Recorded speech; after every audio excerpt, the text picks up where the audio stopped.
everyone. Welcome back to JP's Budget Collecting and another episode of the Indie Show. Tonight we are talking East of West, Volume 7 and 8. Before I bring in my guests here, just real quick, this will be a full spoiler show, so if you have not read East of West, I recommend you go read it because it's awesome, but also you don't want to watch this before you read it because that's a lot of the fun. It's because you do not know what the heck is going to happen. So with that, I want to bring in my guests, and we're going to start talking about these two volumes. So first up, we got my usual partner in crime, Comic Books NYC. What's going on, Cobby? Yo, what's up, man? Yeah? I've heard the message, and the message says... ... Next, we have my guy Bear Island Comics, who suddenly is making videos like once a month, like multiple. He's put out like almost videos. Yeah, monthly video. Stuff like that, man. Like, wait till you see December's. I cannot wait. It's gonna be minutes long. And finally, we have our East of West. The man who made us all want to read this, our biggest East and West fanboy, Mr. Hialeah Comic Bro, and the Lamer Frame champion tonight. Congratulations, sir. Thank you so much, man. Thank you so much. And I just got a comment. The horror of the end times. I love it. Oh, yeah. Best line of, I don't know if that was 7 or 8, but whatever one it was. That was 7, but yeah. Yeah. So good. So I'm going to just flat out say, before we get into this tonight, that like I have loved this from the get-go. I know for Cobby it took a little while to build, but I have loved this from the get-go. And these two volumes are just a different level than the rest of it. And like, for me at least. What did you guys think of that? And then we got something coming up after I get your initial thoughts just on these two volumes. We'll start with Cobby. What did you think of these two volumes? Yeah, I mean, these are my favorite two so far. I would say, for sure. No. Yeah. Adam, well, at the same time, it was also, I think, possibly the longest gap between volumes as far as the time that passed. So I needed and I didn't do any refresher whatsoever. Like I didn't even look at the last page of volume. What was it? 6? Yeah, I didn't even go back and look at the last. So there was a little bit of a wait, what's happening right now again? Thing. Yeah. Like, that happened. I think that happened in every volume so far for me. Yes. Frankly. So that's just been steady and consistent. The writing and like the action and the, you know, obviously like the death drama around certain deaths and stuff. It just really ramped up these two volumes. So it's a lot to keep track of. I liked it. Yeah, I liked it. There's so much to keep track of what's going on. Yeah. What about you, Adam? What do you think of these two volumes? Well, much like Javi, there was quite a gap for me. I've read both of these twice within the past 4 days because I knew I would forget a lot of stuff, and I did. But, man, it didn't matter. Didn't matter. Like, everything's coming together. Everything's starting to pay off. Stuff that they set up in volume 1 and 2 is starting to pay off in ways that you didn't quite see coming, or at least I didn't. But no, I love these. These are the two best yet, as far as I'm concerned. No. Yeah. What about you, Hialeah? You obviously had read this before any of the rest of us, and then had a refresher here. What did you think of these two volumes? I hadn't read them in a long time. Okay, so I read them. I read 7 yesterday. I read 8 today, and basically the shit's hitting the fan, right? Yeah. The shit's hit. It's like Adam said. The shit's hitting the fan, dude. You see things, and dude, I was just looking, and I was like, oh my god, I remember this. And there was stuff I didn't remember. It's like, you forget all this stuff because there's so much going on, man. There was one point. I don't know if it was volume 7 or 8. But they finally got back to like Babylon and Death, and I was like, I forgot these guys were in the story. They don't. And like 2 volumes ago, it was like the whole story's about Babylon. Yeah. But, what is it? They only appear in volume 7 in one one frame, right? panel when he's talking about two. Yeah. Oh, Right. Skipping the rock. Yeah, that's the only panel we see them in all of Volume 7. And they're supposedly the two main characters. Right, but they come back in a big way, kind of in Volume 8. They do come back in a big way, but like they're kind of the main, supposed to be the main characters. They're not in this volume, and this is maybe the best volume just because. Yeah, no, I prior to that volume, my favorite part of the story was the whole what's going on with Babylon. What is the secret? What is the mystery? What is his role in all of this? Or whatever. That was like the number one question at the forefront of my mind. Now it's more about like what is the whole prophet relationship to the message, and how is this all going to shake out? Like who's gonna emerge on top? Yeah. And I almost haven't thought about that whole Babylon situation in a second. I'm sure that's going to be pretty relevant too in the next two. So we're clearly at the point now where we're done setting up who's on whose side and building characters and stuff. Although they do introduce a couple of new characters, just the rebels. But right at this point, we know who everyone is, and that reminded me of like Star Wars for some reason. Like, it really did. Like, it's Star Wars and it's Game of Thrones and it's so many things. So many things. Yeah. So before we go any further into our discussion, I want to shout out real quick. We got Sam I Am hanging out with us. What's going on, Sam? Knights of Khonshu, thank you. What's up, Knight? All right. So again, we're going full spoilers. And Bear has put something together for us. Do you need like the full screen here? Or what do you PowerPoint time. So this is meant to be informational and a bit humorous. Okay. Sort of a reflection of my trying to process everything as I read it. Okay. So here's my synopsis of volumes 7 and 8. Hang on. We're going to give you the... No, you don't do that. Don't do that. That's good. That's fine. Damn it, I hate We're still here. Okay. Well, he's going to put something on the screen, right? Or no? No, I just have it on. Oh, yeah, on the phone. Okay. I mean, I do have it in a Google Doc if you want me to put it on the screen, but. Now you don't have to. However you want to do it, man. All right. So, volume 7. Ready? Okay. Wolf becomes the new prophet because he chowed down on Ezra, or should I say, wolfed him down. Colonel Sanders agrees to send Celine Dion some weapons. The Union rebels, including the one Celine Dion decided not to waste a bullet on, hijacked the weapons shipment, and one of them suicide crashes the detached part of the SkyTrain into the White Tower. The tower takes a substantial hit. Colonel Sanders has a sit-down with the royal fam of New Orleans and flexes on them hard. King Orleans just sits there and takes it because apparently he knows Colonel Sanders is some kind of super gunfighter. Wonder if that'll play out soon. Colonel Sanders, who, by the way, is Archibald, obviously. Yeah. Continues FaceTiming other leaders, telling them how tired and run down they look. He basically admits to Xiaolin that he was the one who tried to have her killed during her recent spa treatment. Xiaolin decides to return that favor. Colonel Sanders kidnaps Belle Solomon using his eyeball gun to activate Red Dead Redemption Deadeye mode, wounding the angry cowboy guy and killing his robot dog, which was really sad. Some Endless Nation person I don't even remember at this point dies, meaning Wolf is now the boss. I guess that guy was his dad. The rebel, whose life Celine Dion spared that one time, so he keeps coming back, gives a killer... Wait, his dad is not Bodaway. Bodaway is the other guy, right? Yeah, Bodaway's, I believe it's still alive. Otherwise, it's another one of the people. He's like the consigliere. Yeah. Yeah, he's a complainer. That's right, yeah. She gives a killer Braveheart speech as weapons are passed out. The rebels storm the White Tower. Doma's secret girlfriend shows up just in time to save her. Celine Dion is found by, guess who? Yup, it's that runaway rebel she decided not to have shot. Whoopsie. The rebels burn Celine at the stake. Bye.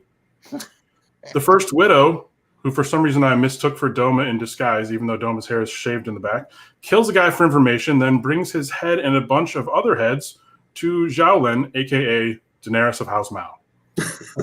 Colonel Sanders gives life advice to his niece about how it's always better to make people choose between two evils instead of choosing between evil and good. The First Widow shows up looking to kill Colonel Sanders, who rather easily headshots her. However, the Colonel's beloved niece is shot and might be dead. In retaliation, Colonel Sanders carpet bombs the shit out of New Shanghai.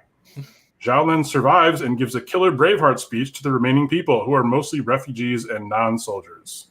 End of volume 7. So that's just volume 7. Just one volume. We're halfway. Stupid. Like, how much stuff happened? Volume 8. Conquest, one of the horsemen, gets shot in the tooth by some rando. I don't know what that was all about.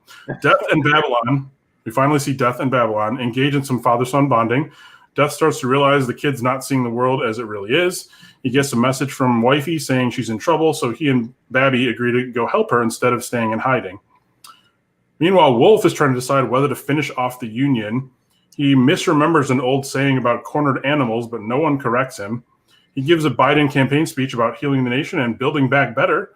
And I have no idea what he means, but it was still cool, which sums up a lot of this series. The nation invades the Union. The rebel Celine Dion didn't shoot, yells at the nation for cock-blocking them in their big moment. The nation ain't having it. Wolf makes an example of her, having her hanged as he literally talks about building back better. Wolf leaves Bodaway, who's the consigliere guy you're talking about, in charge of the Union because apparently he has profit stuff that needs doing, apparently involving building something at Armistice.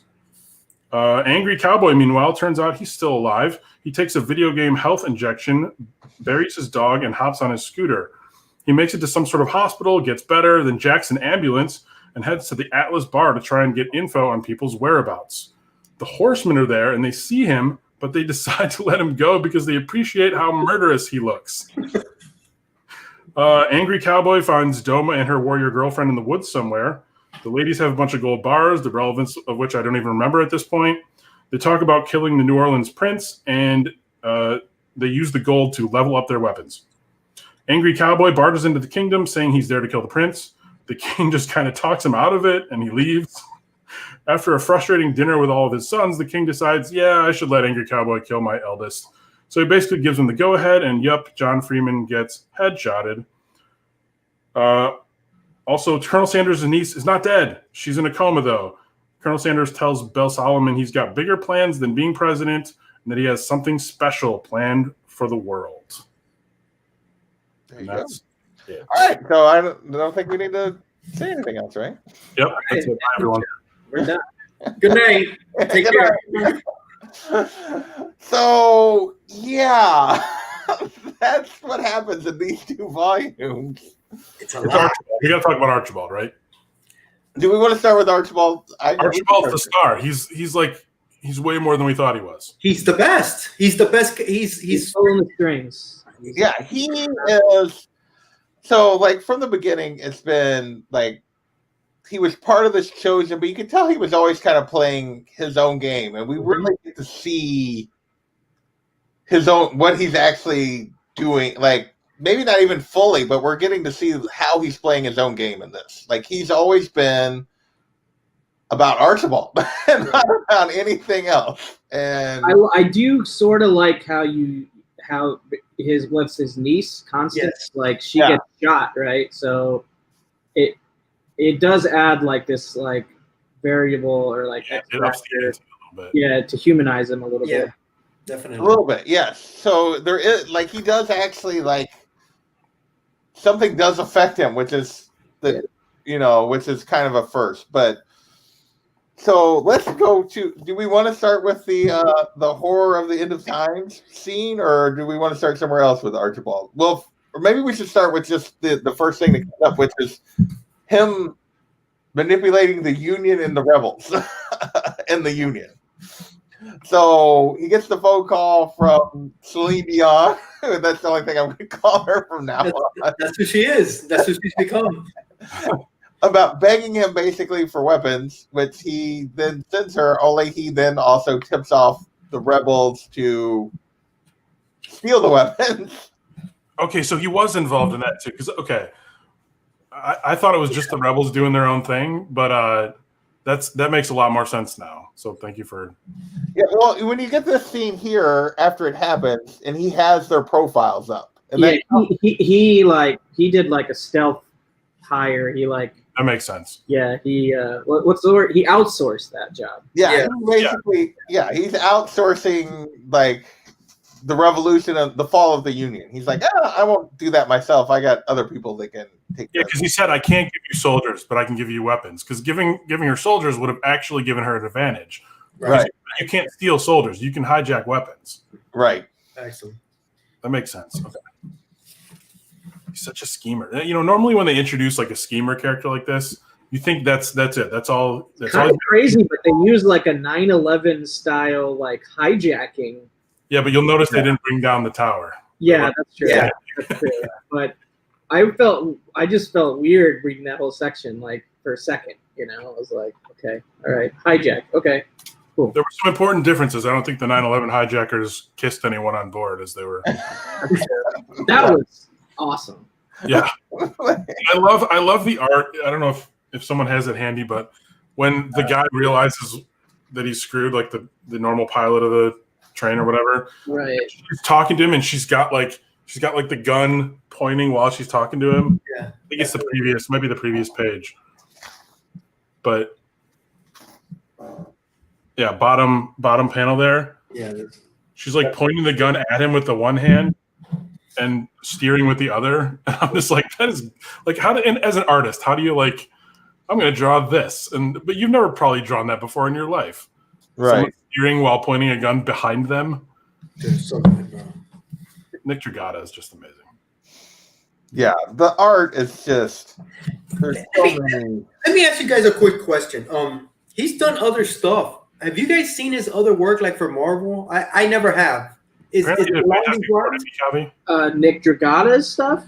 Yeah. Have you seen it? Is it kind of like this, or? I off the top of my head, I don't know. I don't think I've read anything else he's ever done. I haven't. Yeah, I haven't. but I don't think I've read a lot of Nick Dragata stuff, if I'm honest, that I can remember. It's possible that I have. I just didn't know it was him. You know? Maybe I'm wrong, but I thought in our first episode of this, you mentioned that Dragata worked with Hickman on Fantastic Four. Fantastic Four, yeah. Yeah, that's it. That's the only one, though. That's the only thing, and I don't feel like it's very similar. Like it's. Maybe it is, you know, but Yes, man. I mean, for FF, I think he still had to work in like, what's it called? The Marvel house style to some degree. Like, Right. Like nobody's Yeah, which is doing crap. completely unique takes on like those characters. You know? What do you guys? What does this style remind you of? It kind of reminds me of Akira, right? That's what I think of when I'm looking at it. Kinda. I mean, it's very futuristic. Yeah. Yeah. It definitely has a little anime. Anime, yeah, that's exactly a little right. bit of an anime kind of style to it, Mhm. particularly in some of the action, like the way some of the characters move, like the way he portrays movement during some of his action scenes. But it's a very unique style, and I just like. There's just so many. Yeah, you can almost flip to any page, and it's The just. way he draws Crow is just. It's crazy, I right? mean, a lot of indie books turn out that way, though, as far as unique style. Like, Yeah. whether you like the art or don't like the art, it's always pretty somewhat unique because you're dealing with characters that are not. Like I even love that one, Remarkable. Yeah. Yeah, It's beautiful, man. And then he's talking to her right there. That's when he's telling her what's up. Yeah. He's like, you're the whore of the end times. You're the whore. Did you guys? Were you guys shocked when you saw what a badass he is as a gunslinger? Yes, because Yeah. I was just I saying, wasn't. I kind of had a feeling. Like I kind of had a feeling that he had something else in his arsenal. I had no More idea. than just a Besides schemer. Ritz. He was, yeah. I thought he was just this, like when they introduce a character like that who's a schemer, you think he's just a schemer. He's just the brains. Right. But apparently he's like amazing with a gun, like the best ever with a gun. Yeah. And like just a complete badass physically as well, which was never shown off. He's always, you usually see him like sitting down. And, So I mean, is the character that the guy that we thought was dead but wasn't dead, and now he's like calling himself Justice or something? Like what? The Ranger. The Ranger? Is that his character name? Because They never give his name. I don't I think. kept losing track of like I- what he looks like what his name was. Yeah, You know? I think he's referred to as the Ranger by someone in an earlier Yeah. issue, but he's never really referred to by anyone. Like no one really addresses But he it. hasn't actually been named. Then. I don't think he's ever been named. Like to It's my like every recollection. time he engages with someone, he's just like, "I'm going to kill you, or you're going to kill me." There's no like hello or anything, you know. Yeah. Yeah. Even with Bell, it's like he never calls. I don't think he ever calls him his name because he basically like gave up his life when he became the Ranger. Like when his family was killed there, when you get his backstory, and I don't think they've ever given his name that I can remember. He's just a Texas Ranger. That's how I refer to him as the Yeah. Ranger. I It just broke don't- my heart to see the T'Chaka killing T'Challa situation, though. You know, like I didn't. That was a shock to me. Like I didn't, and I'm using that in a metaphorical sense. Meaning, yeah.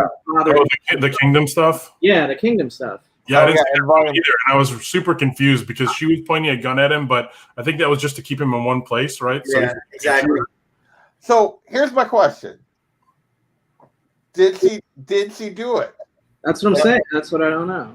It was Because the like, Ranger. they end volume 6. The big thing at the end of volume 6 is you think Wolf is dead. Because I was pissed when I thought Wolf was dead, and then you find out in volume 7 that no, Wolf didn't die. He actually killed. Oh shit! So Bro, you're what about when he I don't does know. that? I'm just saying, do we think John is? Listen, So we're you're completely saying- coming around at this point, but like, do we think that storyline where the Ranger goes to kill? I suppose the beginning of volume 9 could pick up with a scene with her and him still alive. because don't forget, he tried to convince her to run away with him. Yes. Right. Maybe she decided to take him up on it and pretend like she shot him, right? Right. Well, she I shot mean, the clearly- shooter. She shot the justice. Yeah. Well, clearly, like the Ranger is shooting. Somebody's shooting at somebody. I don't know. I'm not 100% convinced he's dead, but we'll see. Right. You just see a blam with no specifics. Whoa. And so we don't know who pulls the trigger. It's I don't. And you know what, guys? I don't remember. Do you think the Ranger shot the king? No. Well, the Ranger thinks he's shooting the Prince because he says "smile" for Prince. I don't remember. I'm gonna have to read 9. Well, in the Well, no, the Ranger is alive. Rangers, what's it called? Those like visors that he wears. Yeah. There's a cross out of John in there. Yeah. So Yeah. he is at least alive. So maybe she did kill him, or maybe she. So I interpreted it as Here? as he just assassinated his own son, Prince. So That's that's how I So did I, but how I interpreted it, but who knows? Well, because then you read at the end, 13, my king, 13. 13, Yeah. right? She said 14. A few. Yeah, he's been saying 14. So even more important to me though is that the Ranger goes there, and now only 2 more to go. Like he would know if he got his target, right? Yeah, Right. he's out. And he only kills Chosen. Right. Yeah. So okay. it's probably John Freeman. What was that scene where like he like brushed up against Doma and her girl, and they were like, So- get out of our territory or whatever, and he's like, I'm trying to kill Chosen, and she's like, interesting. Let's Yeah, talk. yeah. So let's talk because I know it's Bear's favorite character. Let's talk about Doma and her girl in these 2 volumes. What's the name of her girl officially, just so I can remember it moving forward? I don't even She's know a if she. Widowmaker, but I don't know if they name her. Oh, yeah, she's a Widowmaker. I'm sorry. Right. Okay, but no specific name. I don't know that they ever give her a specific name. Isn't she like the second dragon or something? Or If there's one thing I could ask for is like some sort of character legend, like Well, hang on. character, come on, Hickman, you love diagrams. just a quick little reminder. Who's who? Is who's who.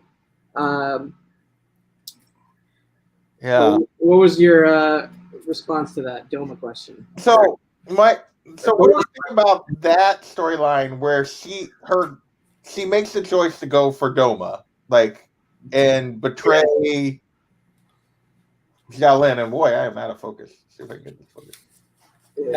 That's my girl. Yeah, and Shaolin's response is so amazing when she gets It the is. message that she's been betrayed, and she's Yeah. like, but I think it's what you would have wanted me to do. And Shaolin's so understanding. She's like, you go, girl. Yeah. Yeah. You know, like she Well, totally gets it, which makes me want Zhao Lin to win immediately. Yeah, like it raises her as a character to me. Like this whole volume 7 particularly raises Zhao Lin as a character for me in the whole story. But that moment is perfect because it's the choice she made. Like technically she betrayed when she went with Death, like and married Death. Like she was to a certain degree betraying everything for love.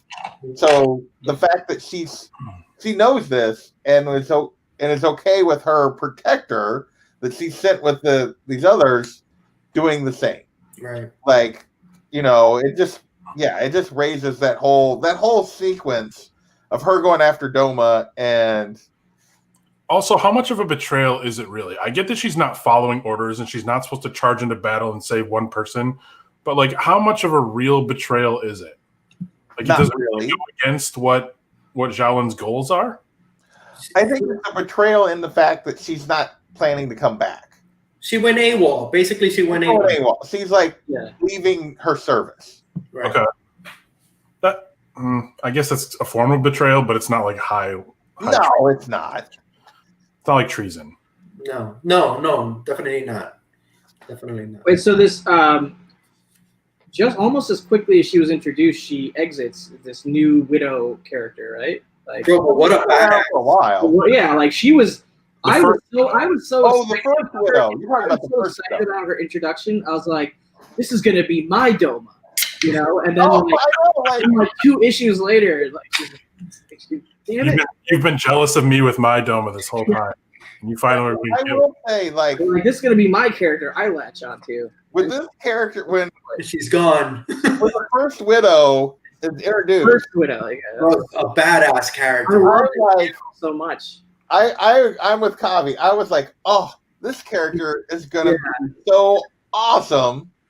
Guys, I thought she was Doma at first. No time. I thought she was Doma at first too, and then I was like, oh, new character, cool, awesome. And I'm like, I was so upset. Like Knight of Khonshu knows this because you saw Doma as I was reading it because I know he's read it and he and I chat about this stuff.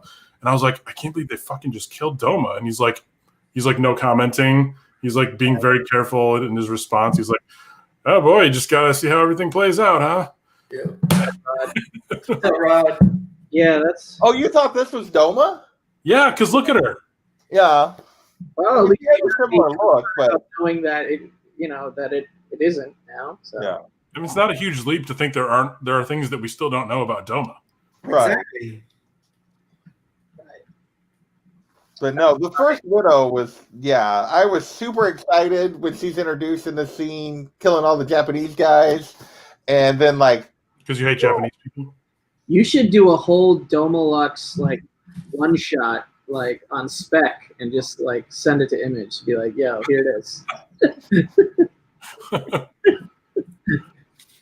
She does need her own series though, seriously. Hey, if there's anyone I would trust to write it, would be you, Bear. Were you guys happy when Celine Dion So just for the record, Celine Dion's the president lady, right? I call her Cruella DeVille in my head because that's Cruella DeVille. Yeah, either or that works. I do love the way they wrap that up with Wolf and Crow, the discussion about like burning their leaders and talking about like how they burned Wolf's uncle who passed away to honor him as a great leader. And then she follows up with, well, what's the other reason why you burn like your leaders? Yes. And it's because we burned them because they had it coming. And with that whole scene, like, Here's one of my favorite things of these 2 volumes, and I don't remember which volume it was, but the whole back in, was it volume 3 maybe? Like Cruella, we'll call her Cruella, went down to the people's level and was talking to the rebels and killing some of them with her own gun. Yeah. And she lets one of them go. And you knew when she let that one go, that was going to come back. Something was going to happen with that one rebel. She said, don't waste a bullet on that one. Yeah. They replay that. The others. They refresh and the chickens come home to roost, It's just genius storytelling. It's really, it is, right? It's everything just connects. It's so good. And the thing is, like, when they set that up, like they could come off as contrived to set up this rebel for later, but it doesn't because it matches who Cruella DeVille is, that she would do that. That she would just be like, yeah, that person's not important. That she would. It's not out of character in any way, shape, or form that she let that person walk away because she didn't want to waste a bullet. Mm-hmm. Like it fits so that it works in a way that it could not work. It could come off as contrived that, oh, that just happens to be the person that comes back. But it works because it's true to the characters. And even in that scene, the little rebel girl, like when she kills all her friends, is clearly a leader. Yes. Like of the group at that point. Right. And so you know that she's kind of important already to this insurgents, and then she still lets her go. Well, I think part of the reasoning was if you kill everyone, there's no one to go tell the others what happened. Exactly. Right. So like spread the fear and not the message, but the word of the consequences of being a rebel. But she just underestimated them because she doesn't know who they are. Exactly. Yeah. She picked the wrong one to let go, basically. Yeah. Well, it was her arrogance. I mean, That too. yeah. So that she was superior, that they're not important. They're not actually important. At first, I thought they were going to let her slip away and make it to the next volume. With that whole like her falling down the well or whatever. Falling down through the broken building and yeah, stuff. exactly. Yeah. Bro, I was And happy. then she says something to herself about how I was meant to live forever or something like that, and then not so much. Here I comes. was happy when she When I saw them burning her, I was like, you know what, that works. you guys I'm I know here you for it. guys brought it up, man, but when Wolf eats, I forget his name, the method. What was his name? Ezra. Ezra. Dude, and Ezra says to him, any final words? You got too close. Yeah, I love that whole big bad wolf Damn. sequence.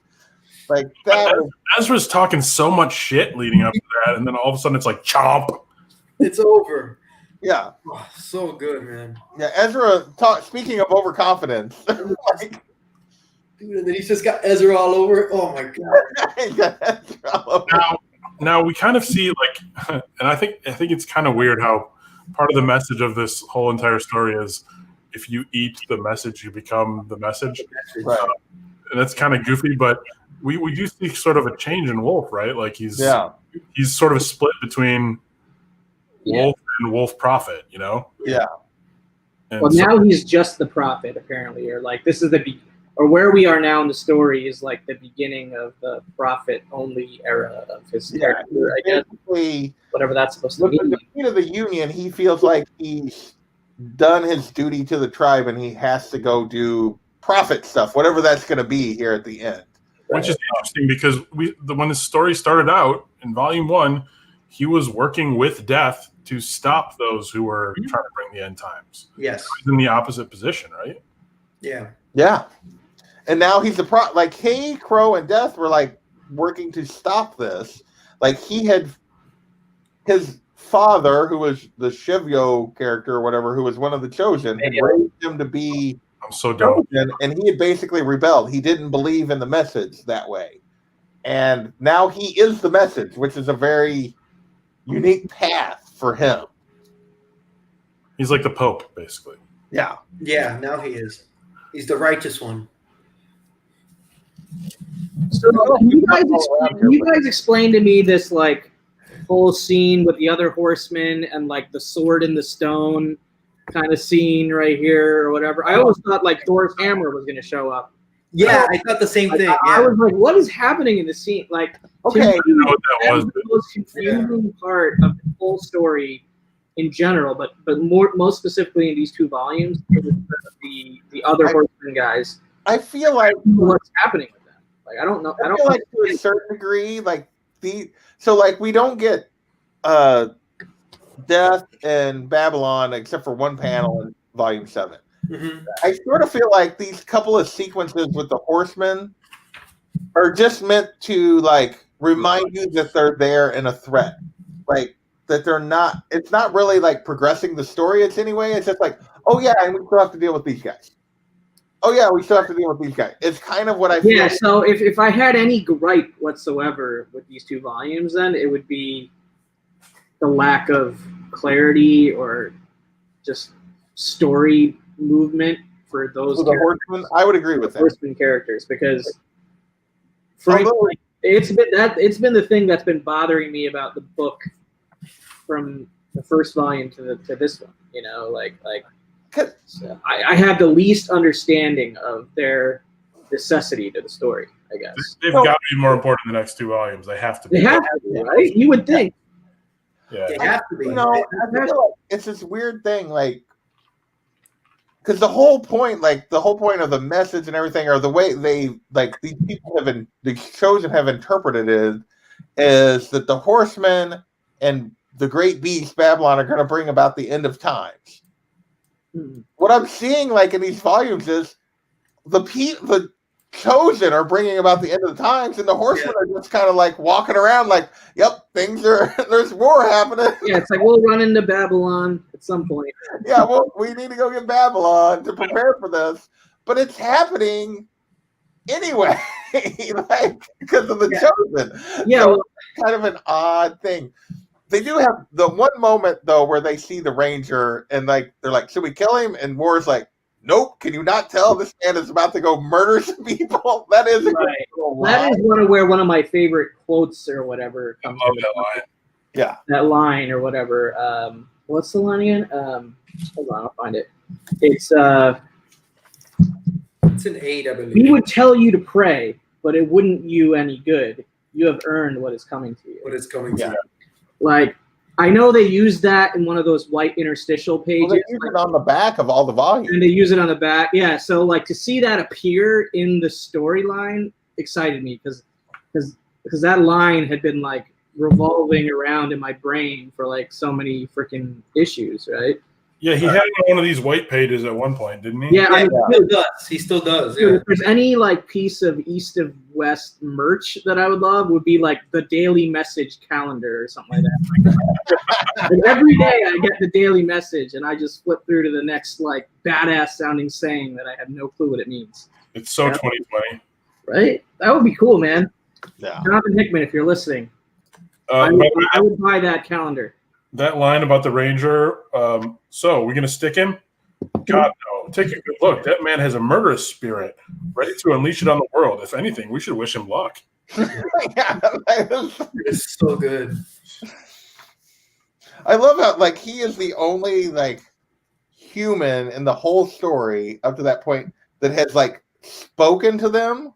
That's not a chosen, and they've been like, yeah, we're not going to kill him because he's a badass and going to go do things that we like. Something I like. How about Babylon's like Beanie Baby skull thing? That was funny. So, Oh yeah, like, look at my little teddy bear. It's a skull. it's a cool point like that's been going on, and I'm curious to see where they go through at the end because Death has figured it out at this point. Oh yeah, The balloon has been altering the way Babylon sees the world, the whole story. Like, and we keep getting these scenes where what Babylon sees versus what's actually there. right. Like throughout this whole story, and Death has now registered that it's happening, but it's not yet sure what to do about it. And it's very like where that goes. I'm very interested to see where that goes. That's where, yeah, he actually gets the balloon and threatens it. Don't fuck this up. Yeah, make highlight big. Oh. I love like the disappointment on Death's face a few times when like Babylon is saying some kind of weird stuff that he doesn't understand. He's like, "What is wrong with my kid?" Yeah, So he's like any typical father, is what you're saying. This is not what I had in mind for fatherhood. Again, he's like, he don't see the world as it is, and then the balloon's like, no, he sees something better. And I was like, okay. He's trying to teach his kid how to fish, and then his kid goes around the corner and like kills all the fish. All the things. What the hell's going it's on? so happy. Like, So then he threatens the balloon, right? He threatens him. Yeah, he threatens the balloon. yeah, I love how excited Babylon is that he's like had Balloon shoot all these fish with his targeting system. Yeah, that was cool. After hours not catching anything. Look what I did. I don't understand how Babylon can hear them talking though. Like what? Like he's asleep, but like Why can't he hear them talking? Yeah, I don't know. Because that's I think is when he's asking the balloon about the way he sees the world. Yeah. And that's when he tells the balloon, don't mess it up. Don't. Right, but first before that conversation, he's like, "Can he hear us?" And the balloon's like, "No, don't worry about it. He's asleep." I guess maybe the balloon is so connected he knows when he's in like a deep REM sleep or something. That's true, but Yeah. is the balloon kind of a liar though? Isn't he kind of full of shit? Possibly. Like, But that's an interesting question. Because, I don't think it would be in the balloon's best interest to let Babylon hear a candid conversation between him and his father. It's true, because stuff could be revealed that. Yeah. Okay. yeah, because really, we're like, I feel like. Although I don't really know what the balloon's best interests even are, or even really who's behind the balloon. Like, Programmed it. Well, look, the balloon, Babylon. All he's known is that balloon. He just met his father, so the balloon can't be lying to let him hear his father threaten balloon, and maybe see that angle. You understand? yeah, the balloon is full. Warlord, yeah, the balloon's full of air. See what you did there, Warlord. See what you did there. I do feel like the balloon is like this weird, because the balloon was programmed to try to push him down a certain path. Right. And yet, there at the, like, when we saw Ezra change the balloon's program, that he had to choose for himself. So I feel like the balloon is trying to protect him, but also manipulate. Like, the balloon is this weird thing, because I feel like it's both a positive and negative influence on him.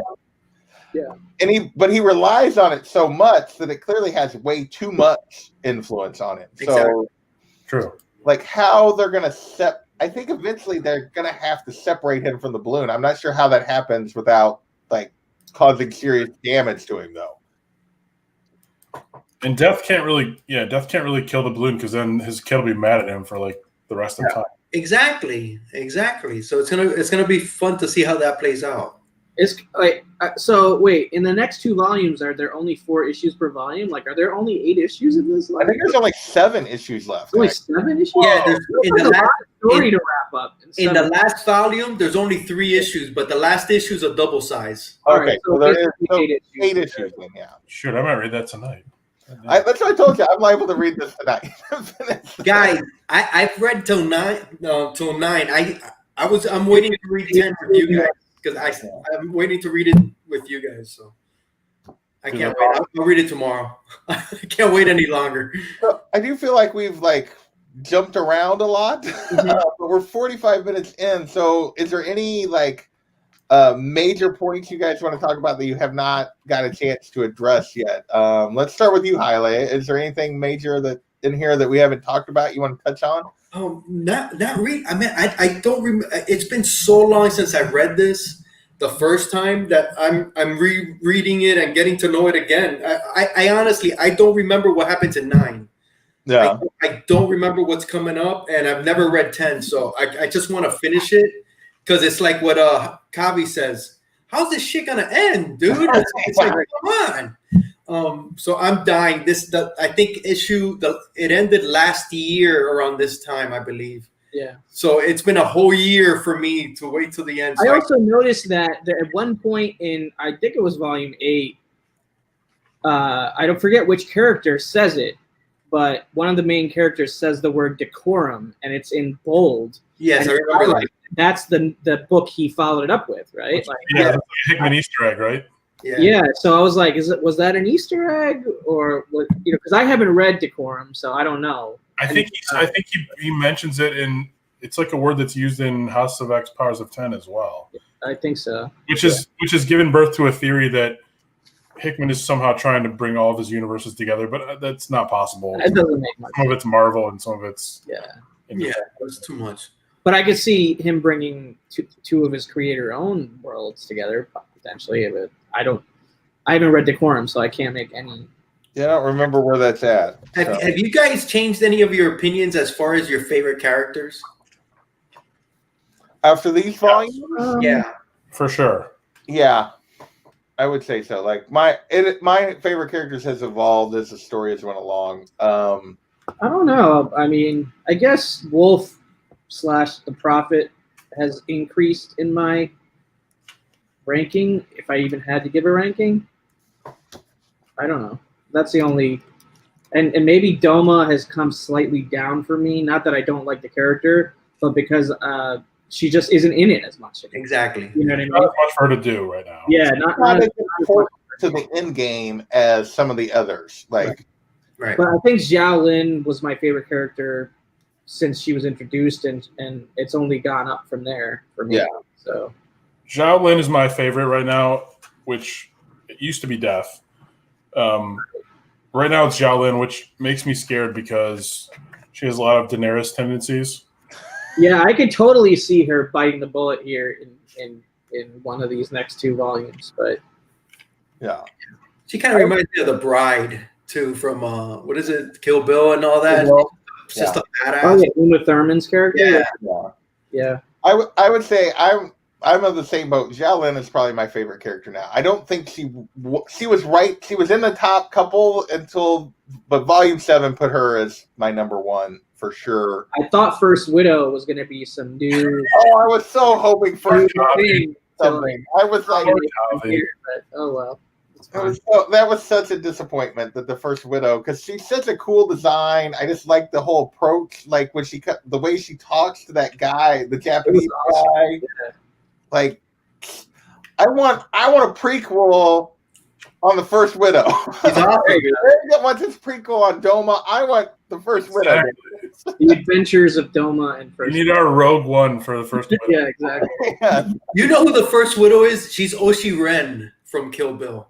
That's who she is. Oh, yeah. She's an assassin and she has the sword. That's what she reminds me of. And yeah, gone too soon. Yeah. Otherwise, like for me, like it's Xiaolin. I wish Crow had a little more to do. Yeah, we need more Crow. We need more Crow. Crow has fallen just because I feel like the focus is so much on Wolf, and she's just kind of like there. Right. Crow has the best physical character design in this book. Yeah. Exactly. That's what I was going to say. Her design is amazing. Unbelievable. But she's just sort of there to like be someone for Wolf to play off of at this point, and which is a disappointment to me. Hopefully she plays a bigger role at the end. I don't know if she will, but like maybe not. You know. But yeah, Crow was my favorite character early in the story. Like, if she doesn't die, Hickman, take my money for a Crow miniseries. Just take it.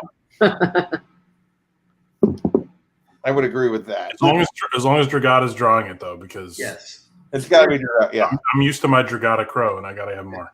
It's gorgeous. I mean, we know what Hickman's doing now or next or whatever. Does anyone know what Dragata's doing nowadays? Or I mean, like, I think he teaches art somewhere.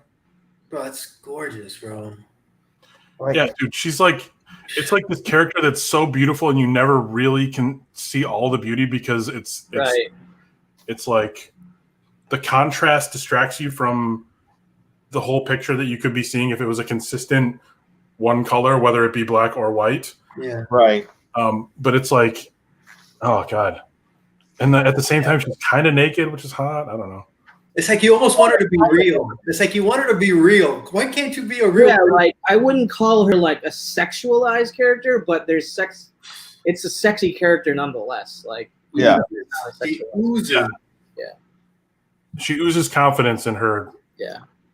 Her physique, I guess, but so does Zhao Lin, which is just one of the many things that are attractive about Zhao Lin.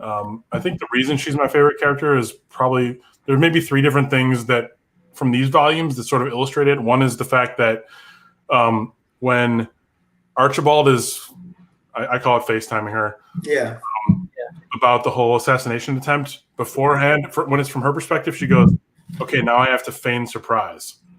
Yeah. So like she's clever, she's cunning, she's a warrior, and then later on she shows compassion for someone who's betraying her and says, "You go, girl." Also, there was that scene where she's talking to one of her, I don't know, like higher up generals or whatever, and she's like, "I want you to the families who lost soldiers or whatever. I want you to make sure they're well fed and they're safe, and like double whatever they're being given right now." Yeah, there's all those refugees. Essentially, all the population migrated to Yeah. Yeah. Like they're in the middle of a refugee crisis. They have more refugees than they can handle. But she's saying, listen, these military families gave everything. They sacrificed everything, and I want you to make sure they're taken care of. And that's, to me, that's. Yeah, I was gonna say, who got the eBay alert? I think that was earlier. I don't know what it was for, but I think that was me.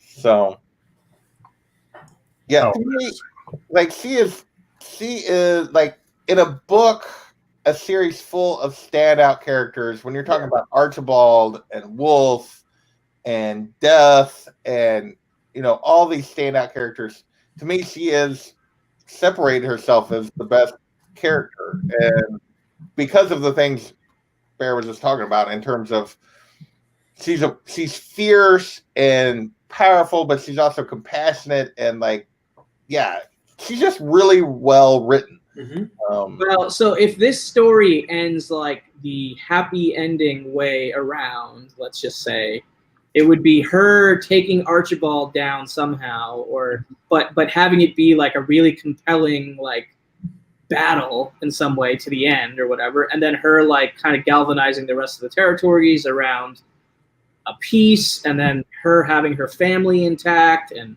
they're all happy. But I just don't see it ending that way. I don't either. Well, we already know, and this is where you maybe forgot because it's been a while since you read the previous volumes, but we know, I think it was volume 5 when her and Death were together, and then he separated to go get, or volume 4 when he separated to go get Babylon, that they say, and they never saw each other again. So her and Death at least aren't getting a happy ending together. Now, I agree. But I think what has to happen, if you're going real big picture with it, the message has to be destroyed somehow, right? Doesn't the message have to die for there to be a happy ending? You would think. So that means Wolf's going to have a bad end. Yeah, Wolf is probably having a bad end. Yeah, but I guess it depends on your definition of bad, right? If his whole purpose is to go out in some blaze of glory that saves everyone, then that's a good ending for him. Here's my question. I don't know.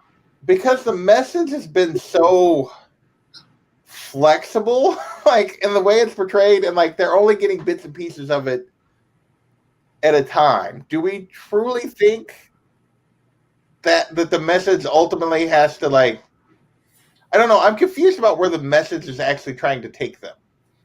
Me too. Yeah. Maybe the message, part of the message was that this was gonna all this horrible stuff was gonna happen, and the message was Doctor Strange's one in a 15 billion.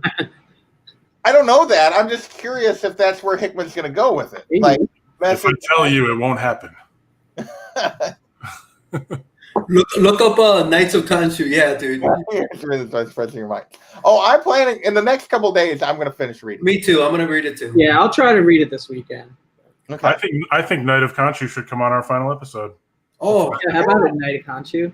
You are welcome to join us. Have to tippy-toe around. Call you out, buddy. Yeah. Put up his previous comment. Put up his previous comment. So in other words, we're all way off. We're all wrong. Yeah.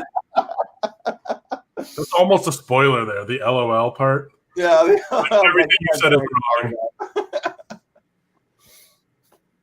So I did find there was a couple more panels I want to show of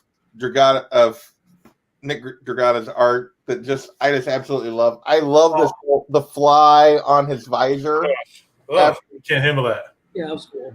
The fly is so real looking. I mean, it's beautiful, but I can't. I just can't. And then where was the other one? There was I think it was just before. The wolf page, which we already showed, which is pretty cool. Yeah. Them sitting around the campfire, him and Babylon sitting around the campfire. Death and Babylon. And then there was where's that other one? That wolf picture will be a nice cover. Yeah. Oh, this one where Wolf is looking over the Union and their little totems, and that is just stupid. That scene reminded me of Lost in Space a little bit. This No. one right here, where they're taking the train into the tower, Yeah. Yeah. I thought was really well done. Like, Oh yeah. you're like, oh shoot. Yeah, that was a good reveal. I thought the tower was going to be gone, but I guess the train was smaller than that. So Let's see. All right. So, any final thoughts other than this is damn good? Go read it if you haven't. You should be here at this point watching this if you haven't read this because we've been full spoilers. Yeah, it would be hard to stop now. But the thing is, you know what? Could you imagine? Could you imagine just being like, okay, I'm good with this? You'd still be missing out, man. satisfied. The dialogue is just so good. So, what I don't understand, I'm going to ask, for all seriousness, how have you held off on reading the end? I kind of wanted to read it with you guys. I don't know. We cannot mean that much. I can see, as someone. I did. Look, I got it. Oh, where did I put it? I got it. No, I definitely identify with that because I got it right here. I'm gonna read 9 and 10 in the next couple of days. I got it right here. I wish I did the same thing for other books sometimes, like Saga, for example. I've read every issue and it's only halfway done, and now I've got nothing new until they decide to, finally release stuff. So in hindsight, I wish I never read the last volume. You know what I mean? So I could just have that in my back pocket, if you will, for something I really want to badly read. That can be a cool feeling too. I think. When is Saga coming back? It's been 2 years already, right? I don't know. No one knows. I think Brian came on and said that he said publicly on Twitter and Instagram, I think, that he's writing it, but I don't know what that means as far as timeline. Yeah. Talk about a cliffhanger, right? To leave us for 2 years. Hey. I'm not ruining it. I'm not ruining anything. No, but yeah, no, seriously. I'm close to the end here, so Okay. I have a choice tonight. we need 3 volumes of that for the next. I haven't gotten any further than volume 4 on Saga, so because I haven't read the other 2 yet. 6, I think. Yeah, I haven't read 5 and 6 yet. Last night. Hey, I think I say this every show, but I am so glad you guys love this because I would have looked really bad if you hadn't, because I was hyping this up for so long. I would have sucked. Having read this far, I'm still surprised how few people I hear talk about this. Yeah. I don't think it's for everyone. I really don't think it is, because I feel like a lot of the things that I have quote unquote complained about, as being very minor, for other people it would be major. You know what I mean? Other people wouldn't be able to get past some of those minor complaints that I've had, especially on the earlier volumes, and maybe even some of the what's it called, the retention of the information. It's hard. Between issues it's a way more challenging book than it is. Comprehension is an issue. I consider myself middle of comprehension level for comic book readers, and I have to read this twice every time. I have to. It's a to-read book, and that's not for everyone. Yeah. From that standpoint, I would say this is the closest thing. If you're a book reader of Game of Thrones, this is the closest thing to Game of Thrones that I've experienced in terms of so much going on and trying to keep track of all the characters and all the scheming and especially in terms of a comic book. I've never seen the different kingdoms or nations all have their own. All the different little plots and everyone's role and position. From a comic book standpoint, this is the closest thing I've ever seen to a Game of Thrones type universe or world, in terms of just complicated and characters, and everyone's got 6 different things going on, particularly Archibald, who has 37 different things going on. He's Littlefinger, right? Yeah, he's Littlefinger. Yeah, pretty much. Well, he's Littlefinger, but he's also pre-injury Jamie Lannister, apparently. I know, right? The best sword in the kingdom. Right. Yeah, I mean, he's both. He's the warrior and the schemer, which is really ridiculous. But and you don't know that Her until first widow was Ned Stark, apparently, because Yeah, Ned Stark, the first one of Ned Stark. You think she's important? Nope. Nope. Should have known when it took that long to introduce her. Well, I guess in hindsight, Ned Stark's still pretty important, but So Yeah, totally. He's talked about all the time. there was one other thing that I want to talk about that I think is I do find interesting, and I think could come back to be a big deal, is the fact that Archibald, I think his screw up was Archibald went John Wick on the Ranger. Instead of shooting the Ranger, he shot the dog. Yes. right. I feel like that. He thought he shot the Ranger. The Ranger barely survived. Yeah. Well, I know the Ranger That's really funny, survived, but when the Ranger's like, "Do your worst," and he shoots the dog, and then when he gets to the hospital, he's like, "They shot my dog." I'm like, "Oh no!" I wonder if Bell Solomon will get out of his situation somehow. Bell Solomon has survived for so long, and there's got to be. Why? Yeah. Why is he still I thought he would have been executed. Why? Why? Like, Why is he still okay, Everything has a reason. He has to be there for a reason. There has to be a reason.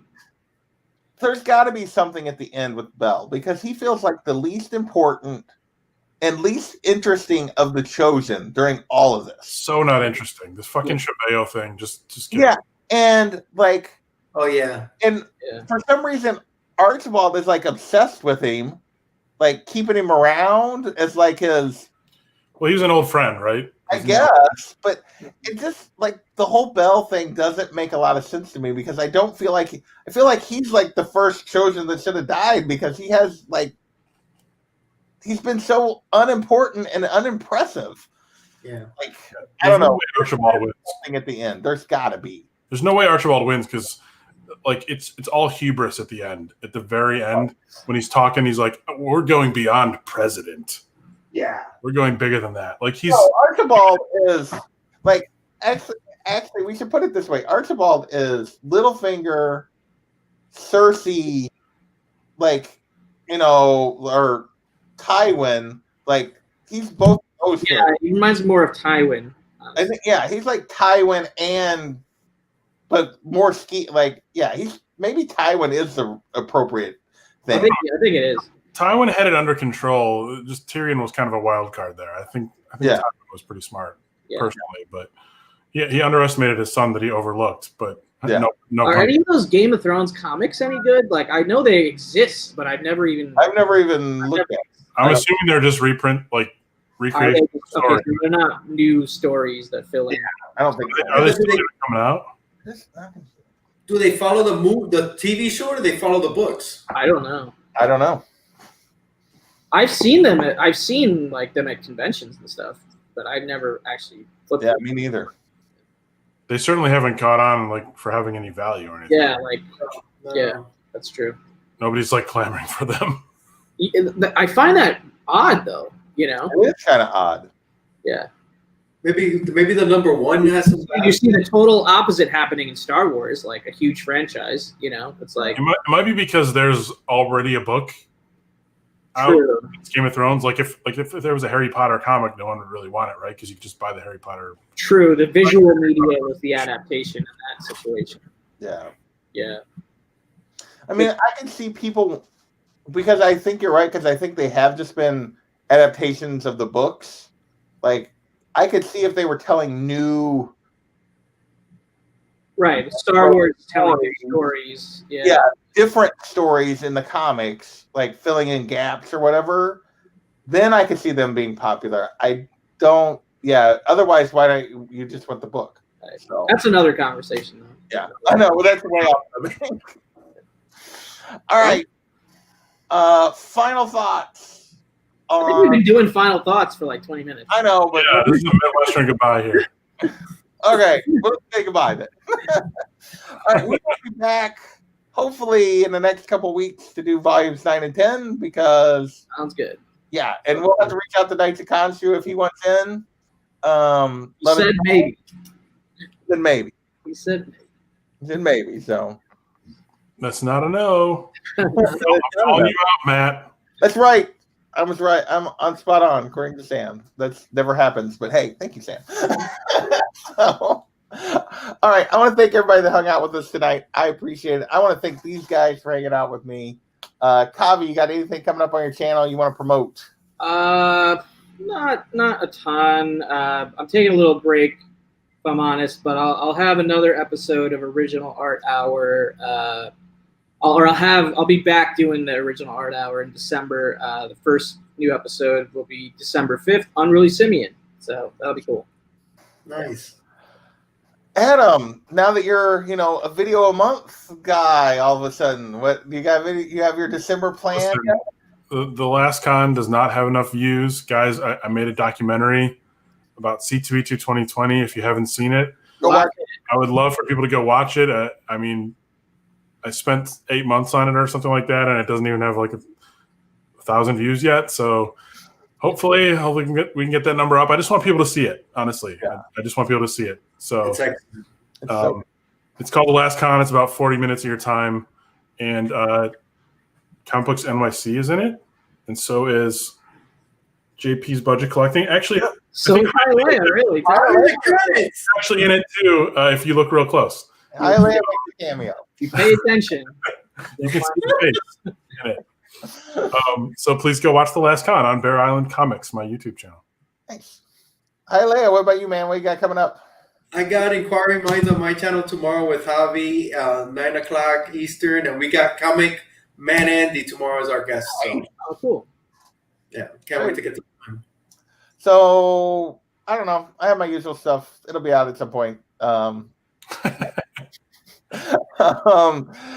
Saturday thing, I will be back on Sundays this week. And at some point soon, we'll be wrapping this up. And then we got Saga. We're doing the next round of Saga for the indie show on December 4th. So, with that, I'm going to get out of here. We've milked this goodbye for long enough. I want to thank everybody again. We'll catch you later.